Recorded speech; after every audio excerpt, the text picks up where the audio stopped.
Hey everybody, I miss you. I'm addicted to notes. My kids are sick of me giving them notes, so here I'm in a room. I'm going to talk to you a little bit. First of all, about the project. Governor Inslee just came on the news and kind of closed everything. So we're supposed to stay at home for the next 2 weeks. What this means as far as our project goes is that we'll have to delay it. So hopefully you've gone out and gone to the beach a couple times. And now what you could do is you can start looking at your pictures and identifying your pictures. If you need help identifying your pictures, you could look at your book. You could look at the WSU website, or you could send me a picture or a couple of pictures. What I ask is, first of all, you guess what that thing is before you send it to me. So send me a picture and say, is this a mossy chitin? I'll get back to you and go, no, actually that's not, that's a Cooper's chitin. All right, so if you haven't got all your 25 animals and 8 seaweeds, don't stress out. Hopefully here in 2 weeks, we'll be able to go to the beach again. As far as the due date, let's just kind of play that a little bit later.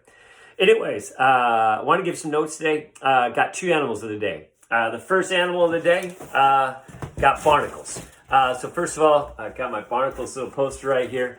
Barnacles, what type of animal are they? They're a crustacean.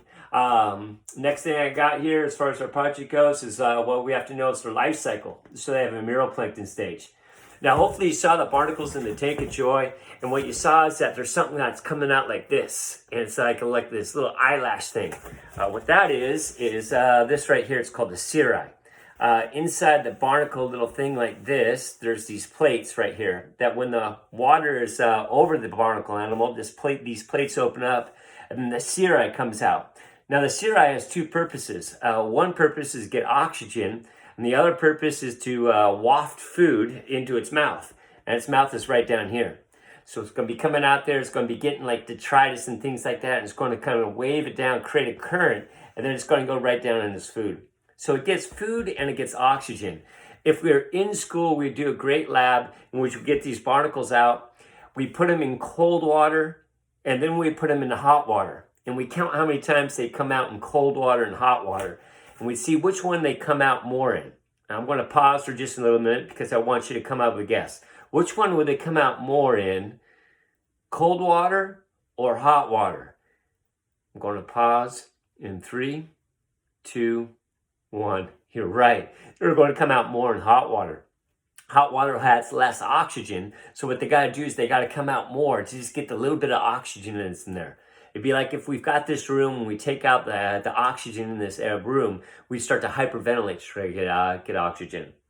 The barnacle, it's a meroplankton, and it swims around as a little larva. Then it has these 2 antennas, and then these 2 antennas start getting longer and longer and longer. And then when it wants to find a place that it's going to grow into its adult life, it's going to turn over, and with these 2 antennas, it's going to attach onto something and just going to hold it. It might be a rock, it might be a boat, it might be a pipe. And then what it starts to do is starts excreting this super glue. And this glue is going to sit there and start to glue itself onto whatever it's going to be for the rest of its life. Reproduction, how they reproduce. They have internal. Internal means that the eggs are fertilized inside the body.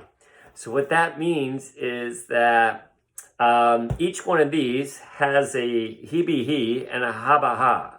They have a male part and a female part. And then what they'll do is they'll go over to their neighbors and they'll knock on their neighbors to see if they're open for business. And if they are, then they're both going to fertilize each other. They'll have about 500 eggs inside of each other. And then the eggs are going to hatch. And then when they hatch, it's going to be that meroplankton. And out will go swimming 500 babies.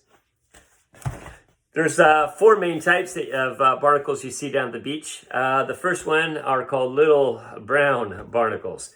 Little, they are. They're only about 1/4 inch across in diameter. Very common down at the beach. So if you see these tiny barnacles, 1/4 inch or less, they're the little brown barnacles. The most common ones down at the beach are the acorn barnacles. Acorn barnacles, they look like an acorn. A bigger type of barnacle that's common down at the beach are thatched barnacles. And thatched barnacles, what they have is they have these lines that go up and down the side of it. They're about 1.5 inches in diameter. The great big one is the giant barnacle. Giant barnacles could be 3 inches in diameter, about 5 inches high.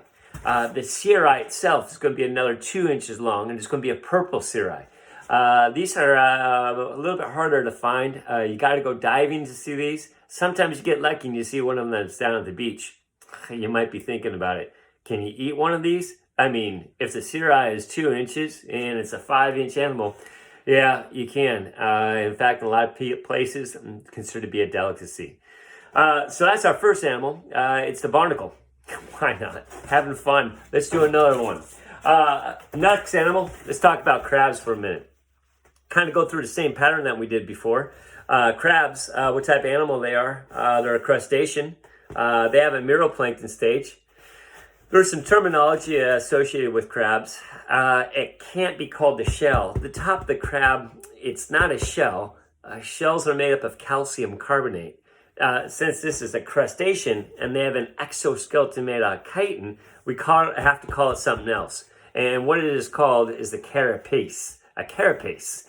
And then these things up here, these pinchers, I can't call them pinchers. It doesn't sound enough scientific. So what they're called are chilipeds. So we got the top here, it's called the carapace, and then this little pinchers are called chilipeds. On the video from Smith Beach, I kind of flipped over a couple crabs and showed you the difference between a male and female. But here it is again. If you flip them over, this is a little, what it is the tail. And males have like a triangle tail that it holds right onto its belly. And females have like a U tail that holds onto its belly.